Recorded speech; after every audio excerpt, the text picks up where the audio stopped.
আসসালামু আলাইকুম এভরিওয়ান, কেমন আছেন? আশা করি ভালো আছেন, আমিও ভালো আছি। দেখুন, শুভ সকাল, চলে আসলাম কষ্টের জীবন নিয়ে আবার কাজে। তো আজকে আমাদের ঢালাই, দেখুন ঢালাইয়ের মাল ফেলা হয়ে গেছে। এখানে রড বাঁধা হচ্ছে, শাটারিং সেট করবো। ঢালাই ট্রান্সমিটারটা এখানে ঢালাই হওয়ার পর ওর ওপর আসবে। বিম তৈরি হচ্ছে, দুটো কলম। মোবারক দা, কিছু বলবেন নাকি? আমাদের হেড মিস্ত্রি আছে। দাদা একটু হাই ফাই কিছু বলে দেন।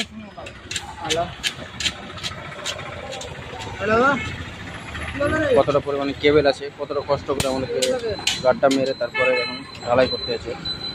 প্রথম আমরা নিচে ঢালাই করে দিয়েছি, তারপর জালিটা ফেলে দিয়ে এখন ঢালাই করে দেবো। তো ভালো লাগলে ভিডিওটা লাইক কমেন্ট শেয়ার করবেন আর একটু বন্ধুদের কাছে পৌঁছে দেবেন। ভালো থাকবেন, সুস্থ থাকবেন।